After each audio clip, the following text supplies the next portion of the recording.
Hey guys, sorry my video cut out in the last video. I may have accidentally pressed stop recording, but I didn't want to have to do that video again, first part of the video, but I kind of left you on a cliffhanger and I'm sorry about that. But I'm just gonna get back right into it.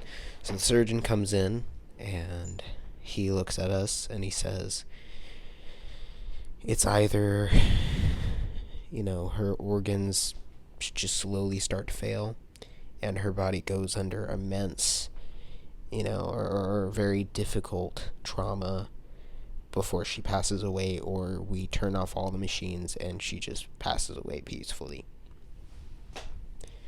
And being a Christian, and being in a Christian family, we thought that there was a chance that God could just bring her back to life, give her new lungs, and such. And ultimately, it was up to my brother-in-law to make the call, because legally he was the person who had to make the decision, since he was the husband. And we just told him, we trust what you want to do. We were saying, we don't want her to go, but we don't want her to have to go through any pain or anything like that. And my brother-in-law just, he gave it some thought. He was like, I think what she would want to just go out in peace, just to pass away in peace. And we went, all right. And I'm not that sounded like, the way I worded it there sounded like we were all fine and dandy. No, we were all sobbing. And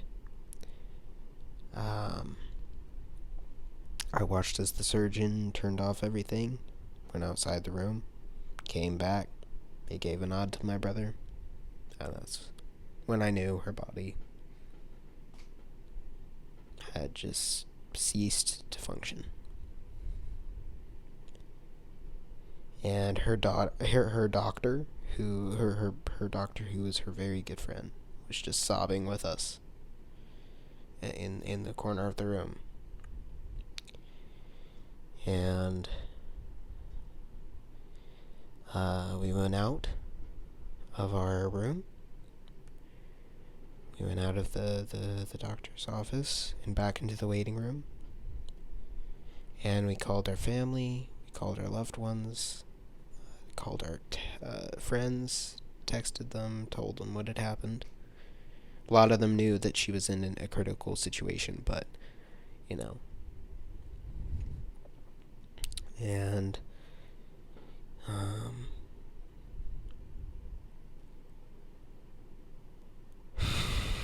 we had to go back to San Francisco. No, sorry. So we had to figure out funeral preparations. My brain is gone, man. And it was a very nice, not nice funeral, but you know what I mean. It was a very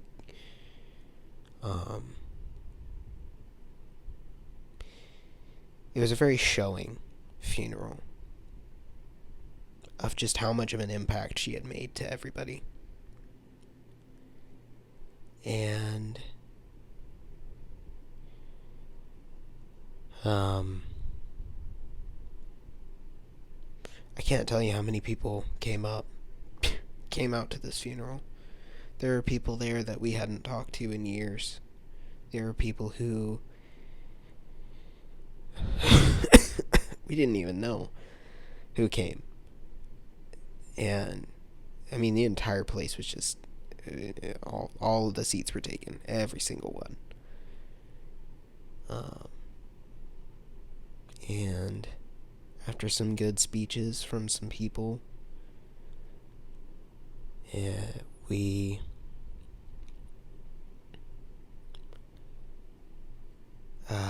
buried her. And after a few days, we left, and went back to San Francisco.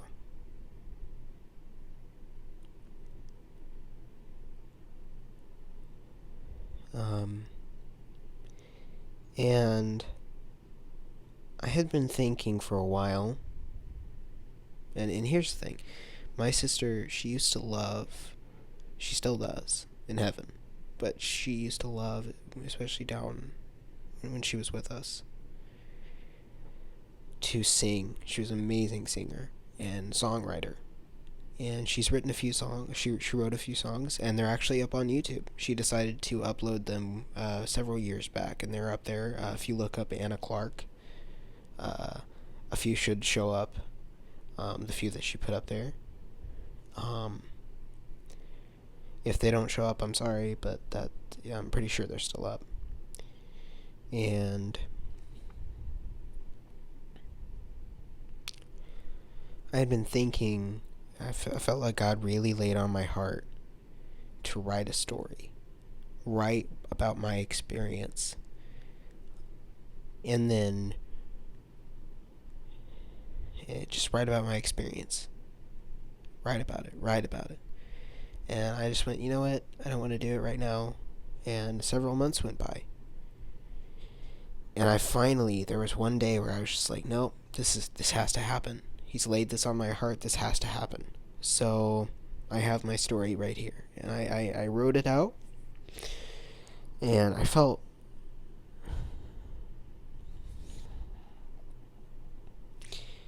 something interesting that God did for me, was he gave me visions, and he told me what had happened when she went up to heaven. And what happened the first few hours she was up there. And he gave me those visions, and there was a lot he didn't tell me. And even in the story, you'll see that there are some points where I'll say a few hours went by, and that's because I think he wanted to keep some of the conversation to solely for my sister Anna. But he gave me some visions of heaven, and he gave me some of what happened. So I'm going to read that now, because I feel like it's very important, especially those who are struggling with grief. And I'm telling this story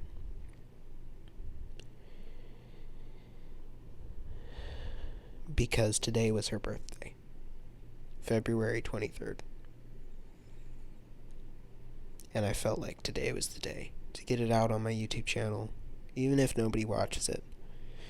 Get it out so it's out there, and share the story along with it. So that's what I'm going to do.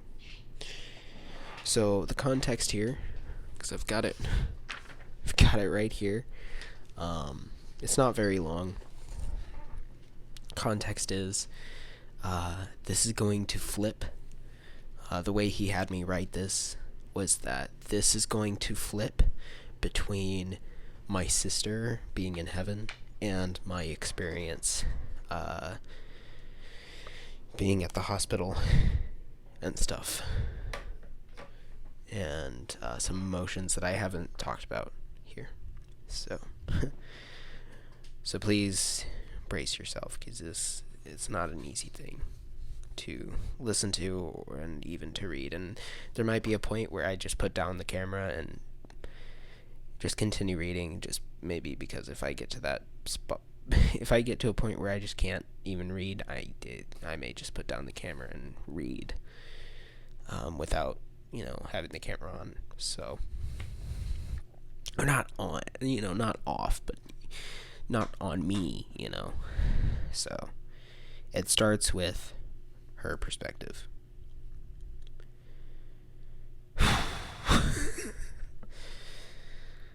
Alright.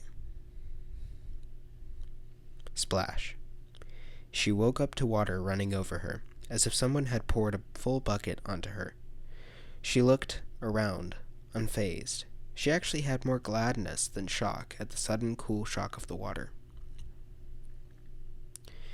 She got up, stretched her legs, and surveyed the area looking for signs of life. and around her was life abundantly springing forth from the steady ground. Every plant was alive, seeming to think for itself. There was no death in their roots, no signs of disturbance, no decay, just peace. Peace. She started walking through the field before her. The aroma of the flowers and plants was like nothing she had experienced before. As she was stepping, she heard another pair of steps ahead of her. She looked up and saw him, her father. She was home. He was stepping towards her, but as he came closer, she could see him thinking, strategizing, not about what he was to say or do, but on the earth about the people he still had yet to bring to his house. He was changing events on earth, sending angels with tasks and commissions with every step. Angels would come, and he would look them straight in the eyes, but he wouldn't have to speak. They knew. The angels would bow and then be off. He was finally beside her when he spoke. The building was dark, but alive with nurses, doctors, and surgeons. The minds of the people outside scrambling, trying to take in the news that they had just heard.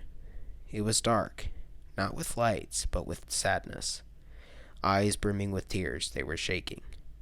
Everything seemed to waver as if the world was like a TV that was picking up too many frequencies. They decided to check again.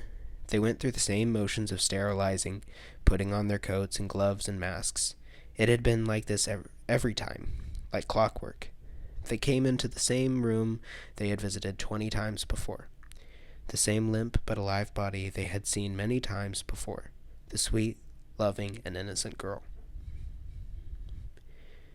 Everything looked so peaceful, but for the visitors there was only pain and fear. The people would play music into her ear, giving her hope on whatever distant shore she found herself on. We had decided to go back to our hotel room. I had desperately needed some time from the hospital to recollect my thoughts. I will be completely honest. I was not worried. Before this week, my sister, the girl in the hospital, had had these checkups, or tune-ups, as we like to call them. She was diagnosed with cystic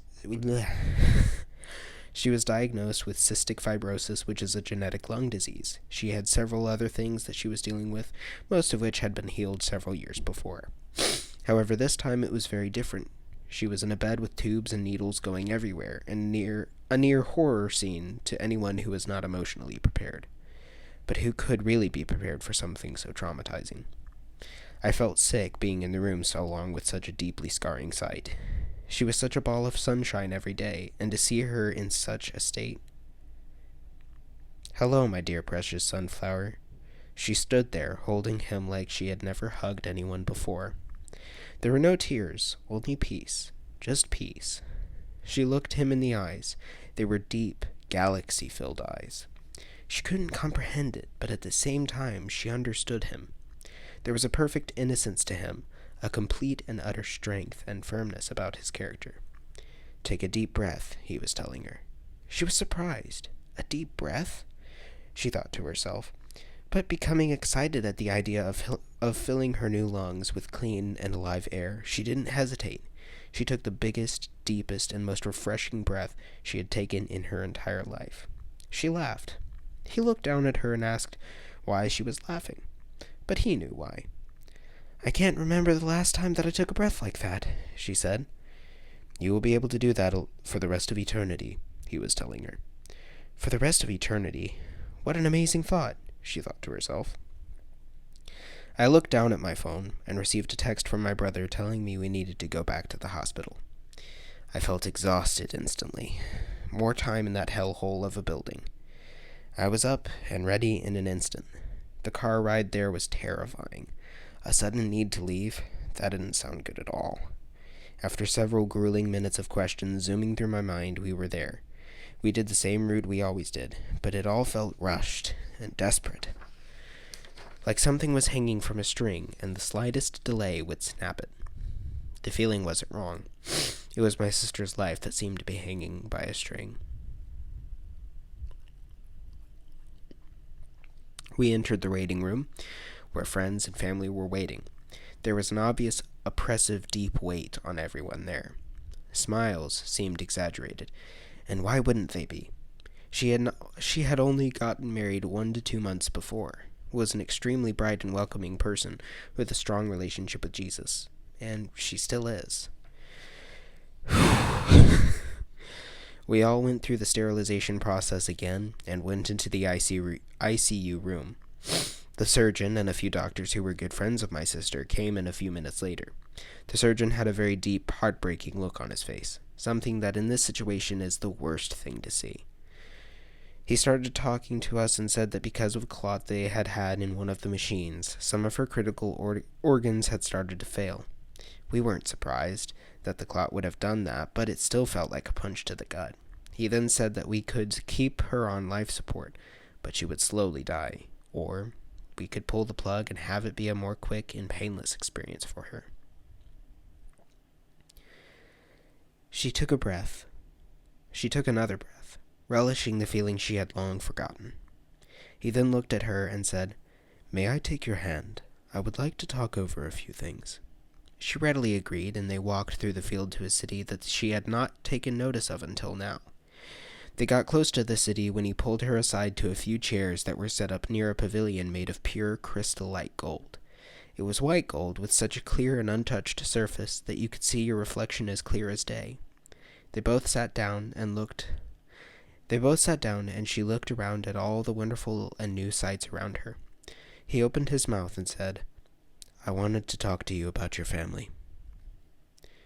We decided that the best thing to do after my brother-in-law or her husband had given it some thought was to pull the plug, and that if it was God's will that she lived, he would bring her back.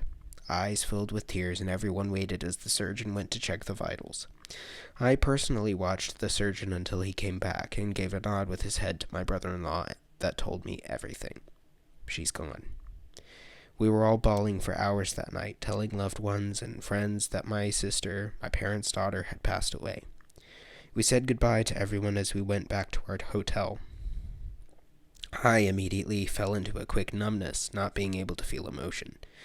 This was a way for my body to shield me from the immense pain and grief in my heart. My dad pulled out his phone and started to cry, as he told us that one of his friends had gone to a concert that night of one of my dad's favorite bands, and that at the moment when my sister passed away, the lead guitarist did a solo of Amazing Grace. This was an obvious sign for my dad that God had not forgotten him. "Yes, how are they doing?" she asked him. "Scared, sad, and overwhelmed. They want me to bring you to complete healing, to give you new lungs so that you may go back and be with them on earth." She knew he had the power to do so. She went into deep thought and then asked, "How soon would I be able to see them if I chose to stay here?" His eyes glanced to and fro as if he was scanning time itself. Then he said, "Not for a while. Heaven, my daughter, is outside of time. It bends at the need of the people who live in it and visit it, like you." He went on, "For some, a prolonged time of thought is needed to make a decision such as this." She looked at him for a while and then said, "This is the first time that I've experienced wholeness of mind, body, and spirit. It feels irresistible." He put a hand on her shoulder and looked her straight in the eyes and spoke in a firm yet loving manner. "I am an advocation for them, and will say that they will grieve. The pain will be unexplainable. Parts of the things they cherished in their life will seem to lose their muster, and their hearts will ever ache until they see you again." After several hours of conversation with her looking at both angles and him continuing to advocate on their behalf, she decided to stay. But this was with an excitement that soon she would see everyone she loved and spend eternity with them in a place she had only seen a grain of dirt-sized portion of.